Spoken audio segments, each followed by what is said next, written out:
grand avocat général qui est près le parquet général de la Cour de cassation et qui pour moi est celui qui sait. Je l'ai entendu nous expliquer que nous allions effectivement être renvoyés devant le tribunal correctionnel de Paris, mais première hypothèse, le tribunal correctionnel de Paris, il est comme Nanterre, il ne sera pas suffisamment qualifié. Donc, il va souhaiter un supplément d'information. Ce à quoi nous objections, certes, mais en droit, un supplément d'information ne peut être envisagé à ce stade que par un membre du tribunal correctionnel, qui ne sera donc pas forcément les juges d'instruction qui sont saisis. Mais là, et je n'en suis pas encore revenu, et je pense que sans aucun doute c'était un effet d'audience qui n'avait peut-être pas été suffisamment réfléchi, on nous explique que ce membre du tribunal correctionnel donnerait comme commission rogatoire à un juge d'instruction, ce qui est juridiquement impossible. Nous objections un élément de fait. Pourquoi nous obliger finalement par des voies détournées à ne pas utiliser la voie d'une citation directe, c'est-à-dire un procès qui était prévu au mois de septembre, pour finalement nous enfermer dans une instruction que nous n'avions pas choisie, qui n'est pas obligatoire au regard du droit, et dont on sait qu'elle sera enterrée, en tous les cas c'est certain, après les élections de 2012. La Cour de cassation a dit le droit, et a effectivement constaté que si l'objectif poursuivi était celui de regrouper les procédures, il ne pouvait pas être acquis au regard du droit positif, et que dans ces conditions, il n'était pas d'une bonne administration de la justice de renvoyer Nanterre à Paris. Le combat judiciaire des victimes du médiateur au pénal commencera donc au mois de septembre, et nous espérons, si tout se passe bien, et si les laboratoires Servier ne font pas d'incidents nouveaux, nous espérons pouvoir plaider ce dossier au printemps 2012. Nous sommes sur le terrain de la tromperie aggravée. Tromperie aggravée parce que nous reprochons un défaut d'information sur le métabolisme même du médicament. Nous reprochons le fait que les notices d'information ne contenaient pas les effets indésirables. Et puis cette tromperie, elle est aggravée par le fait qu'elle porte atteinte à l'être humain. Nous avons fait ce choix de la tromperie aggravée, pourquoi? D'abord parce que c'est un fait qui est susceptible d'être constaté à la lumière du rapport d'IGAS. Et puis ça n'oblige pas les victimes qui ont été exposées au médiateur d'avoir un dommage. Vous pouvez être exposé au médiateur et avoir pour seul dommage, et j'ai envie de dire c'est déjà trop, un préjudice d'anxiété. Comment vais-je évoluer? Il suffit donc d'être exposé au produit pour avoir un intérêt direct à agir au pénal. Et être reconnu parce qu'on est exposé au produit d'une tromperie du laboratoire, je pense que c'est déjà un beau combat judiciaire. Et puis nous avons laissé de côté tout ce qui est dommage corporel, parce que dans le dommage corporel, il faut une expertise. Et des expertises en nombre, eh bien c'est à nouveau enterrer une procédure. Et nous voulions aller vite, nous voulons taper fort, parce que nous savons que dans les procédures civiles où les victimes effectivement demanderont réparation, si nous avons une condamnation pénale, nous avons déjà quelque part un peu accroché notre faute délictuelle sur le terrain des articles 1382 et 1165. Alors ces procédures civiles, certaines des victimes les ont déjà choisies, certaines se sont déjà engagées dans ce parcours d'expertise. Au jour où je vous parle, ces expertises sont en cours, certaines ont donné lieu à des pré-rapports. Il faut savoir que, à l'heure actuelle, ce qui est connu de ces effets indésirables du médiator sont de deux ordres. Les valvulopathie, Madame Irène Flachon vous a bien décrit ce qu'il en était ce matin. Ce sont ces atteintes des valves du cœur par fuite valvulaire. Et puis cette maladie très rare, mais très grave, qui peut effectivement être mortelle, qui est l'hypertension artérielle pulmonaire, qui correspond donc à une augmentation de la pression mesurée dans les artères pulmonaires et qui se traduit par une gêne de la circulation pulmonaire. Alors, ces anomalies, elles sont susceptibles d'être détectées, notamment par échographie, et l'AFSAFS, effectivement, à compter de novembre 2009, a eu ce protocole d'organiser un programme d'information, et les victimes du médiator reçoivent un papier. D'ailleurs, elles me disent « Ah ben non, c'est pas vrai, ça ne correspond pas. Vous avez été exposé au médiator de 2006 à 2009. » Ah mais non, pas du tout, depuis 1998. Mais c'est parce qu'en fait, cette note d'information de l'AFSAFS, elle a pour support l'information de la Caisse nationale maladie qui, elle, n'a pas remonté ses archives au-delà de 2006. En tous les cas, l'avantage, c'est qu'effectivement, la première échographie est prise en charge à 100% et qu'elle est de nature à pouvoir déterminer si vous êtes atteint d'une valvulopathie ou si vous souffrez d'une pathologie en lien avec le médiator. Alors j'entends déjà la défense du laboratoire Servier. Qu'il y a-t-il dans votre dossier médical? Oh, monsieur, vous êtes en surcharge pondérale déjà. Ça, c'est aggravant. Oh, monsieur, vous avez fumé. Ça peut expliquer. Et puis, vous voyez, dans les médicaments que vous avez pris, celui-là, ça peut le provoquer aussi. Et je passe effectivement sur ceux qui ont eu la chance ou la malchance de passer de l'isoméride au Mediator. Là, en revanche, une chance pour eux, même labo, même combat. La question qui sera posée au juge civil, ce sera donc celle de savoir ce qu'il en est de cette responsabilité pharmaceutique. Mais parce que l'affaire du Mediator ressemble beaucoup au Distilbène, c'est une affaire qui va être complexe. Parce que le Mediator, en réalité, il marchait bien, mais il marchait comme coupe-faim. Mais coupe-faim, c'était pas son indication. Et il a été prescrit en nombre par de nombreux médecins, hors autorisation de mise sur le marché. Pour nous juristes, ça pose un problème. Le laboratoire, il est responsable de ses fautes. Il est responsable de ses fautes dans la limite de l'indication pour laquelle il le met sur le marché. Le médecin, lui, il doit effectivement prescrire des médicaments dont l'indication correspond à la prévention dans laquelle il le donne. Alors bien sûr, il y a une liberté du médecin de pouvoir choisir. Mais s'il sort de l'autorisation de mise sur le marché, il faut qu'il justifie qu'il a informé son patient du fait qu'il pense que ce médicament peut effectivement lui être prescrit.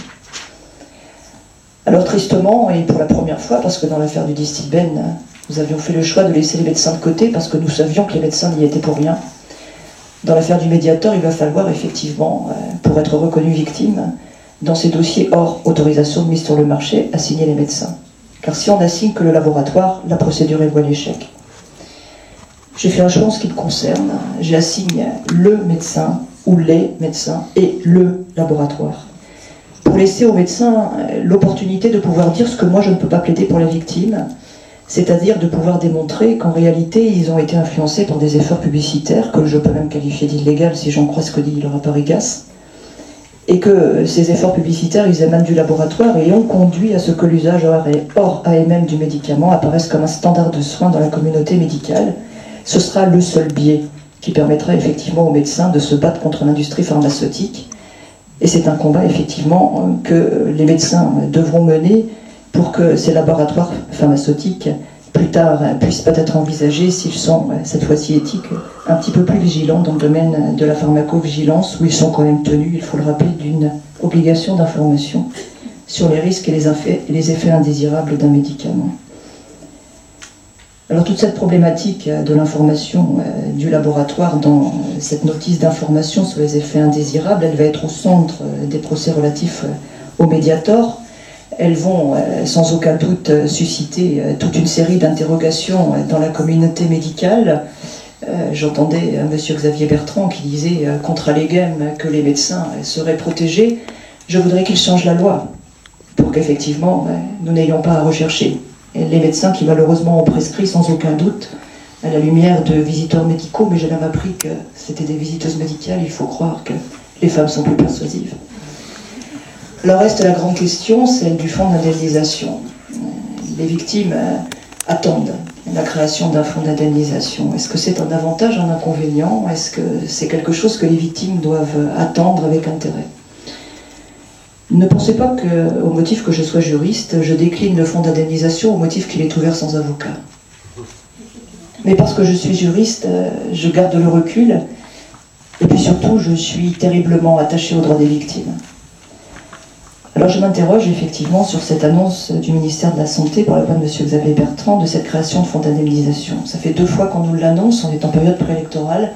Outre le fait que M. Xavier Bertrand s'intéresse sérieusement, et je crois vraiment moralement et éthiquement à la question du Mediator, je pense qu'on va le créer ce fonds. Mais on va le créer avec quoi? On va le créer avec quel fonds? On va le créer avec quelles garanties, quelles conditions? Qui va avoir le droit d'y accéder? Alors les fonds, on les connaît, nous les avocats, les fonds d'indemnisation. Les fonds d'indemnisation qui fonctionnent à l'heure actuelle, je pense notamment au FIVA, c'est-à-dire ce fonds d'indemnisation qui indemnise les victimes de l'amiante.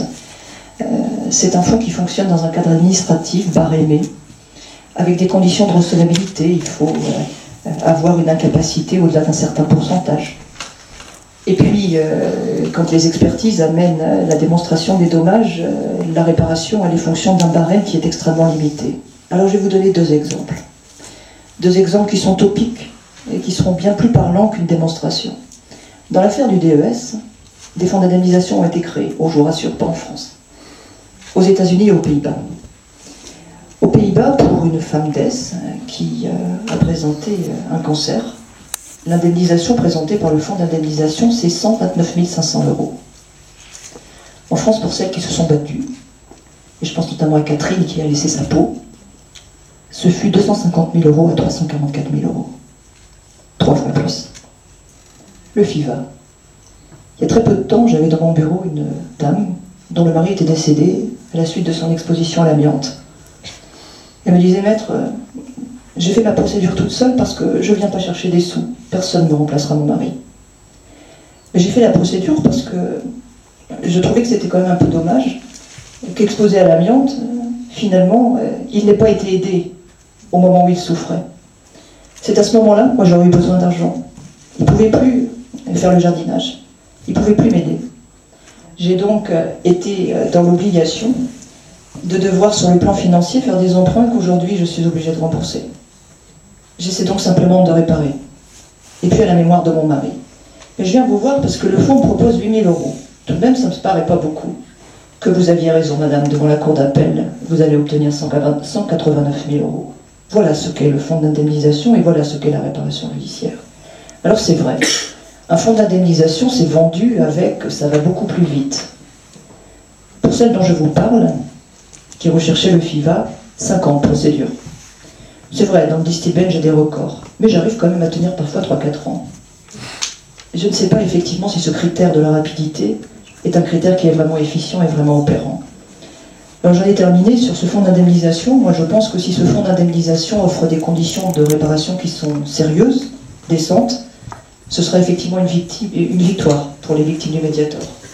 Si ça ferme dans des conditions de recevabilité qui sont extrêmement importantes, si, comme le disait Monsieur Le Duf, il faut un avocat pour remplir des documents de saisine que normalement on devrait faire seul, je pense que finalement, cette création du fonds d'indemnisation, elle n'est pas forcément à l'heure des victimes. Alors maintenant, je vais conclure parce que j'ai Damien qui me dit attention, attention, dans 5 minutes, c'est terminé. Alors ce qu'il faut savoir, dans ces combats judiciaires, dans les affaires de santé publique, c'est que l'égalité des armes n'est pas au rendez-vous. Parce que nous sommes à l'heure européenne, normalement, on doit être jugé dans un tribunal qui est impartial. Alors souvent, dans le tribunal, c'est impartial, dans les expertises, un peu moins. Normalement, à égalité des armes, on n'est pas à égalité des armes. C'est vraiment le pot de terre contre le pot de fer.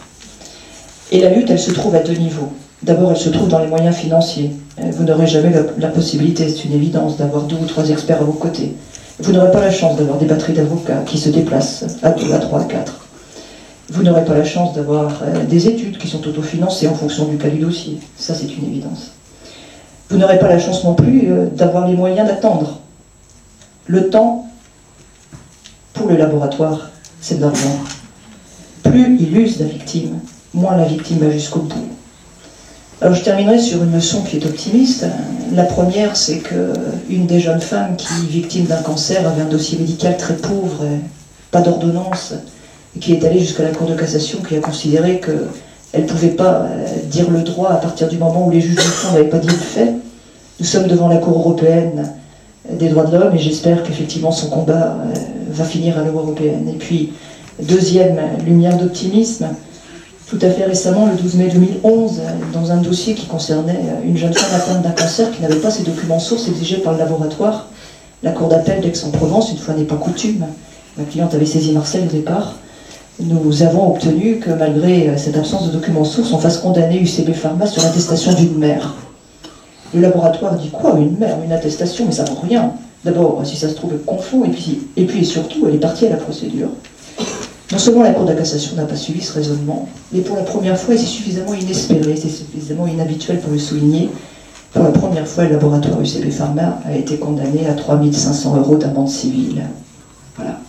C'est ça aussi un combat judiciaire. C'est des pleurs, souvent, mais parfois ce sont des combats qui donnent envie de continuer. Merci beaucoup. Je suis vraiment désolé parce qu'il faut absolument que les huissiers ferment la salle à 17 h, donc il nous reste exactement 6 minutes. Je vous invite, si vous avez des questions particulières, à en parler directement à Maître Verdier. Je voudrais simplement remercier tous les intervenants, Maître Verdier, Irène Frachon en particulier, qui sont un peu à l'origine de